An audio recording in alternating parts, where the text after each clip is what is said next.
News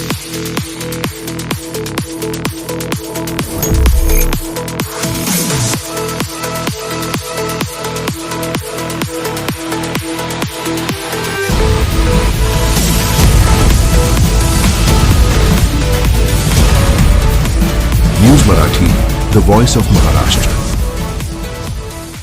Satara जिल्ह्यातील महाबळेश्वर परिसरात one विभागाने लाकूड तस्करांविरुद्ध मोठी कारवाई केली आहे.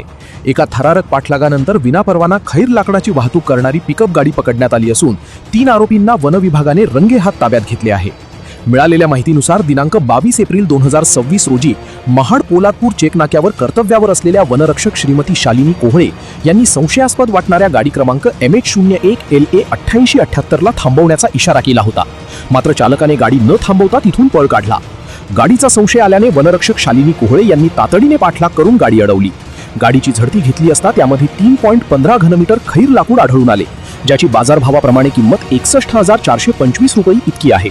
या प्रकरणी वन विभागाने सुनील ज्ञानदेव मर्ढेकर, विठ्ठल रामचंद्र चव्हाण व धनाजी संपत पवार या तिघांना अटक केली असून या सर्व आरोपींनी गुन्ह्याची कबुली दिली असल्याचे समोर येत आहे.